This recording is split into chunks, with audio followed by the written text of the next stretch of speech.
In Gatwick's South Terminal, sniffer dog Badger is examining baggage arriving from the Caribbean.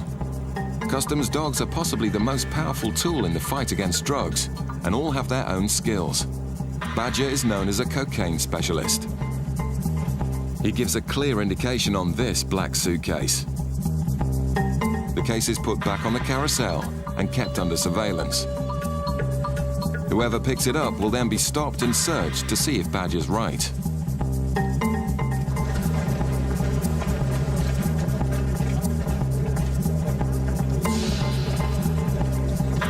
A passenger collects the suspect bag and then attempts to pass through the controls.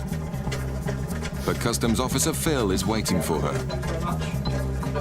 Hello there. Hi. Where have you just arrived from? You travelling by yourself? Yeah. Can you come to a bench for us, please? It's good to come up to this one here for us. Thanks very much. Your passport, you please. Have a quick look.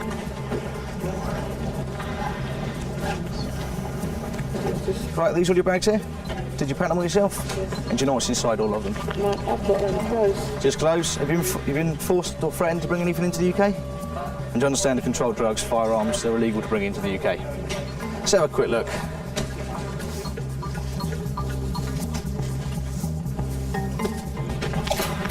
You got the keys? Yes.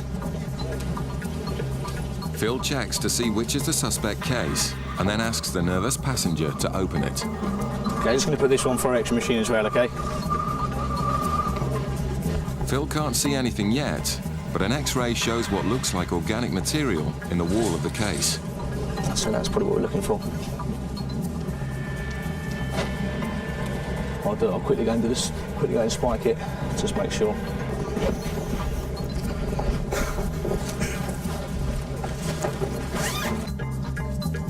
Phil finds a white powder, which he tests to see if it is cocaine. Let's see.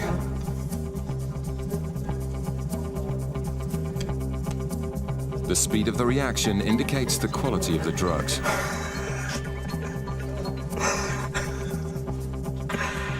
It's actually not reacting. It's gone now, look. It's sort of. It's obviously not very good quality. That's what we were hoping for, but a bit quicker and a bit more. The purity is low, but Badger's legendary nose for cocaine has sniffed out another smuggler.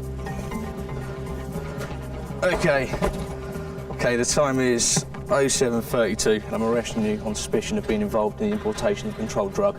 You do not have to say anything. It may harm your defence. Do not mention, when questioned, something which you later on in court. Anything you do say may be given evidence. Do you understand? Yeah. The woman's face says it all.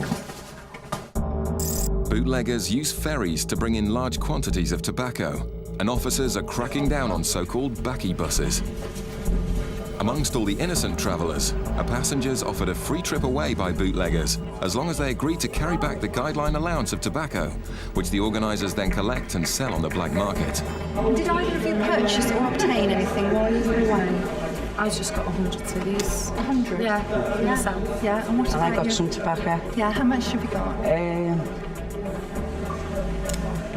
20 20 what? 20 packs of 10. Right, OK. Can I ask you just to pop with them? Yeah. That officer just to have a quick look at your bag. This passenger has 10 kilos of tobacco worth nearly £2,000. Now it's up to the officers to find out if it's for her own use. If not, it will be seized. In Bristol, dozens of flights a day arrive from outside the EU. Officers target these flights to make sure no one brings in more than their allowance of 200 cigarettes to sell on the UK's black market. Usually bags are X-rayed to catch the bootleggers in the act, but today a passenger hurrying through the customs channel alerts Jane, who pulls him in for a chat in the search bay. Have you got any cigarettes? No. None at all? No? Can you just get that one up on the bench and I'll just have a quick look in it, please? Well, I won't walk away now, just take it. You have got Yes, cigarettes? I have, yes. What, can you just get that up there? The initial lie didn't work, and it's closely followed by another. Tell me how well I got. Right, OK. But Jane's having none of it. Can you get the other case just up on that bench and open it up for me? Both bags are full of Turkish cigarettes, and the passenger is full of lies. Have you got any in your hand luggage? Yeah, all right. Yeah. Well, you are, yeah. We're not under arrest, so... No. No, What? I can walk away. Well, we'll do you some paperwork. You are obviously over the allowance, so they are going to be seized. It's not against the law to do it. Well, what I'm going to do is do you some paperwork. The goods will be seized and destroyed. And if he's had goods seized before, he may face a fine or a prison sentence. In Portsmouth, Nikki's now questioning the ferry passenger carrying 10 kilos of tobacco to work out if she may be carrying it for someone else. How many times have you been on previously? I was here last month. Last month? No, sorry, September. Okay. The 2nd. Right, and how many times have you travelled on the Bilbao this year? About 3. About 3 times? Yeah. Okay, have you been stopped by customs before? No. No. A few simple checks tells Nikki that this passenger is also telling lies. She normally brings in 3 kilos and a full quantity of cigarettes as well, and on that was back then. Just see if she's been jobbed before. So as well. She's a well-stocked customer. Lying to a customs officer isn't a good idea, especially if you want to keep your tobacco. But Nikki suspects she's carrying it as part of an organised backy bus. Some of these are for some of your family? Yeah. Okay. And how much money have they given you towards their contribution towards the goods? They haven't really given me anything because I'll give them gifts, you know, for Christmas. Right, okay, so you don't expect to receive any payment of any sort for these goods? How much have they cost you? £340. £340 for all of it? Yeah. Right, okay. It turns out the woman's travelling on a coach known to customs as one of their regular backy buses. The passenger is offered an interview, but she decides to give up. Yeah. Okay, you're not under arrest. I'll leave the stuff. Have you got the passports? Because there's other people waiting to go home, you know what I mean? Okay, so you don't want... Do you want me to detain the goods, or do you just want to abandon them? Just abandon them. Just want abandon my them? passport, yeah. Okay, so you don't want to stay for interview, and you do not want me to I detain need your to goods? get home. My father needs me, and there's people waiting on the coach. Okay, so you just want to leave your goods and walk away? Yeah. Okay. Knowing that organisers of backy buses tell their carriers to abandon their goods in case they give too much away in interview, convinces Nikki she's done the right thing. But the woman insists she's done nothing wrong. It's over. We're not doing no drugs or nothing, you know what I mean? You should be looking after waste you know, I'm not a criminal, but you should be looking more to criminals, shouldn't they? There's your passports back. She has been stopped by customs before, even though she claims that she hadn't. I was not happy in my own mind to let her proceed with the goods unless I knew they were for her own personal use, and on this occasion, I don't believe they were. Back in Bristol, Jane's waiting for the results of background checks on the man caught with 11,000 Turkish cigarettes. Have you ever been stopped by customs before? Never? No, never been stopped. So if I check the records now, I'm not... The checks reveal this to be yet another lie. Just a record to see if he's had anything seized from him before, or if she's had anything seized from him before. Don't think he has, but he's been stopped before, and he's been issued with a notice 1. He said to me initially, I said, have you got cigarettes? He went, no. I said, well, I'm going to look in your bags. And he said, oh, they're full. And he said that he knows. Okay. So I'll just get rid of him, I think. The man has been stopped before, but it's his first seizure, so escapes a fine. Although he's lost the cigarettes, which will be added to the billions taken off the black market by customs each year. You could tell that this was for resale because of all the different brands. Yeah. And there was no luggage. Yeah. And they were both trying to race through without getting eye contact with anyone. And that was why I went after him, because I think he was trying to get out quite quickly.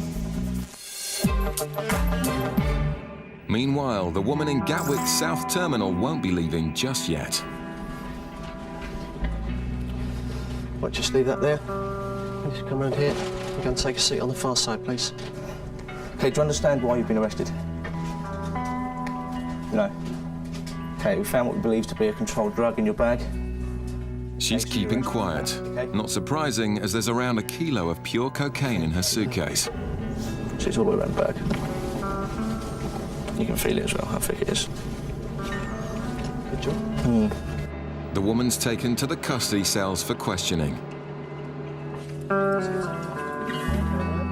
If found guilty, she could be facing a long prison sentence.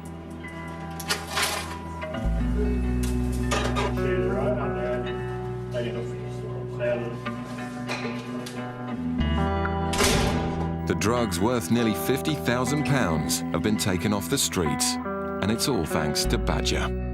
There's always that time between the indication when they actually find it. Sometimes it can be up to sort of quarter of an hour before they actually give you the thumbs up there's something there. That's a bit of a worrying time. But with that indication, more or less knew there was something there straight away. Still to come, some odd behaviour arouses suspicion in Gatwick. Okay, has anybody asked you to bring anything back for them? Not this time. Not this time. No, not this time. Coming up, officers board a yacht and find an honest drug smuggler. And as they stepped aboard, he turned around to them and said, "Oh, right, well, OK, the game's up, there's 6 tons on board." The UK's airports are where customs make most Class A seizures. Today in Gatwick, officers are waiting for targets suspected of bringing in cocaine from Trinidad. The 2 women could be the first cocaine job ever for new officer Mark. Nervous because the rest of the team are all going, this is it, this is a job. They've definitely got it. So I'm nervous. Really trying not to be. 2 drug couriers carrying 3 kilos of cocaine were found on this flight yesterday. These 2 women were meant to be on that flight, and their highly excitable behaviour is raising suspicions further. Thank you. Okay, has anybody asked you to bring anything back for them? Not this time. Not this time? No, not this time. We were too naughty to do it this time. Okay, right. Is it back to work then on Monday? No, children, we're housewives. Yeah, got a lot of Small housewives too. Cooking and cleaning. Obviously, just flying out somewhere very nice and... Tuesday was horrible. Oh, was it? Yeah, it was They're very so rough horrible. and rude. And their dogs are treated like rats. And we could be kidnapped. We had Strangled to be escorted everywhere we went. Right. Okay. So this is going to sound a silly question, but obviously the tickets for getting out there and staying out there could be quite expensive. How did you pay for your tickets? Somebody provided us them. Oh right, that was nice of them. Who was that then? Was that Tony. that was nice of him. Why did he do that? It's got quite a lot of money, to be honest with you. Their behaviour and their story convince Mark that he's about to get his first cocaine seizure, but the first swab shows no trace. Completely clear. Chris joins Mark to dig a little deeper. Hello. Christopher. Oh. Stopper. Oh, really? Right, now, do you need a hand? Yeah, would you like to sit my one? Actually, if you've just taken the words out of my Or mouth. do you want me to or if you want to this pop for this you? through, just... Yeah, well, it was just... Oh, yes. Oh, how exciting. Not as exciting as it sounds. I'd like an X-ray while I'm here. Well, we could actually arrange that if you wish, but not just yet. We'll cross that. We'll cross that bridge in a minute. Okay, that looks about done. Okay, I'll take this one away. Yeah, don't worry, we'll get that sorted. Can I come with you? What? That is obviously... There's something not quite right there. Yeah. The fact is it's not opening and closing properly, which to me is a bit suspicious. Feels a little bit heavy at the bottom here. I'll just have a quick look. Where are you taking him, Michael? I'm sure he'll be as gentle as he can.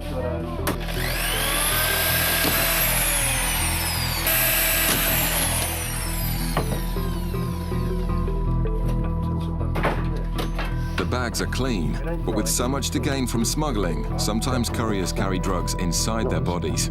We'll go for a strip search, presumably, rather than... What I'm about to do, I'm going to go and speak to a colleague because I'm going to ask for somebody to do a search of person. Search of Yeah, because of... well, that's not something that we can know. It would just be a visual. It would be a visual inspection. Well, because of where you've come from. Well, hang on just a second. Hang on just a second.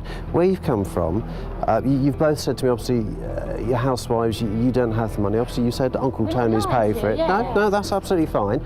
But obviously, we come across people that don't have money that other people pay to go out and bring drugs in. So it's something that we need to check. They're not happy, but a body search will find the truth. So the quicker I go, the quicker it gets done. All right?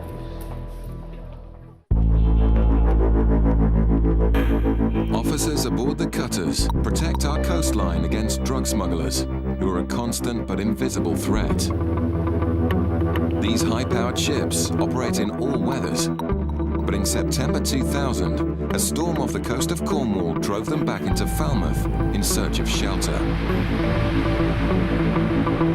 Always on the lookout for suspicious activity, they noticed another vessel taking refuge from the heavy seas. The vessel, rather than coming into Falmouth, it turned and went to the other side of Carrick Roads, which is into a small harbour, which is actually St Mawes. The officers thought it was a local, but then watched as it tied up in a dangerous position. As the tide started to go out, they realised that this mooring was actually on a mud bank or a sandbank, and the yacht was actually settling and starting to tip. Always ready to respond to a fellow sailor in need, the cutter decided to help. So they launched their onboard rigid inflatable, their rib, motored across into St Mawes Harbour, went to the vessel and challenged it. The officers had come to help, but the man on board was a smuggler who made a startling confession. And as they stepped aboard, he turned round to them and said, "Oh, right, well, OK, the game's up, there's 6 tons on board." The officers' act of charity had paid dividends. They were completely flabbergasted. The first reaction was, and what do we do now? And then somebody managed, so I better get a notebook out and make a note of this, because effectively I've got a confession already before we go to court. At which point they arrested him.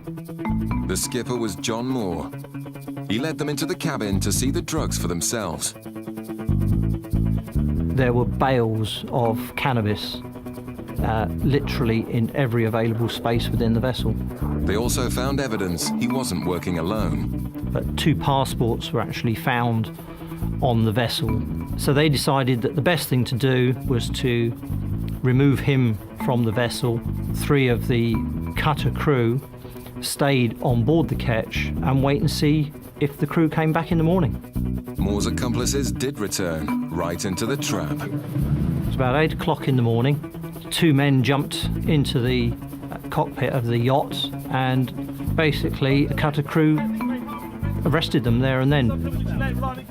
The accomplices, Craig and Needham, joined their skipper at the police station, where Moore's frank confessions continued. And he was presented to the custody sergeant. He was then asked, "What's your occupation?" To which he replied, "I'm a drug smuggler." This time, however, he'd failed. On the day of the trial, all 3 pleaded guilty to their part in the crime. Mr. Moore was subsequently sentenced to 10 years imprisonment, Mr. Needham to 4 years imprisonment, and Mr. Craig to 5 years imprisonment. 3 more criminals were behind bars, thanks to the keen eyes of the officers and a stroke of luck. The street value at that time was estimated to be in the region of £14.5 million. At the end of the day, the vessel being forced into Falmouth was really the only reason that we were able to intercept this load. Without that, it's very unlikely anybody would have known that this consignment of drugs was on its way. Back in Gatwick's North Terminal, Mark is still hoping to find his first drug smuggler. His 2 female suspects are about to be searched. So far, they've cooperated, but the daughter is getting angry. The search, yeah, obviously I can... We're going to have a search. As soon as we've had that search, I think we should be able to leave. We've got children to get back to. You're delaying us for no reason. Once you've searched us, you know we have nothing on us, so why are we still holding your custody? Their story suggests they're carrying drugs, and Mark waits expectantly outside for the results. Bend over slightly. No, slightly. That's right, and part the cheeks of your bottom. The strip search finds nothing, but Mark refuses to give up just yet. A pair of shoes from the lady that we've just searched. I'm going to swab them with our tool that checks for drugs, as it can be an indication that they've swallowed drugs. So I shall do that, get a result.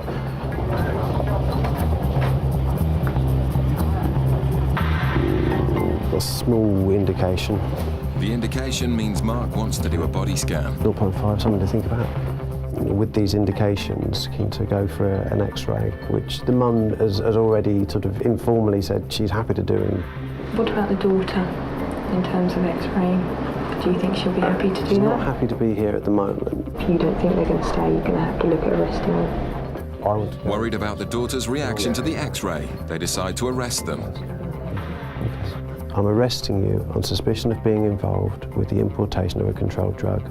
You do not have to say anything, but it may harm your defence if you do not mention when questioned, something which you later rely on in court. Who wants to go first then? Let's get moving.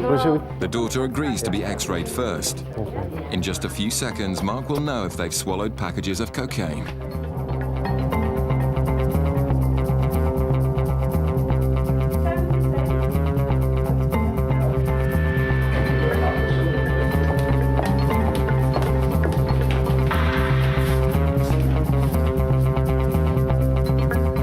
We ain't swallowed nothing, believe you me. Right. Against the odds, both scans are clear. And Mark admits that this won't be his first Class A drug bust. 7:58, you're unarrested. Thank you very much. Mark and the ladies part as friends. And you're glad we weren't smugglers, aren't you? Yes and no. Why no? Because I haven't had my first... Catch of the day. Exactly. Well, I'm still fairly new at this, and I haven't had my first successful job yet. Not that I'm wishing you particularly were a drug smuggler, but, you know... And we do understand drugs is very bad in England, and we would not contribute to bringing in drugs. Because my husband died of a heroin overdose, my brother died of a heroin overdose, so I do understand drugs do not need to be in this country. I've got 4 children who I don't want on drugs, you know what I mean? So I'm anti-drugs, and I understand why you have to do this, you know what I mean? And all good on them, all good on them, yeah.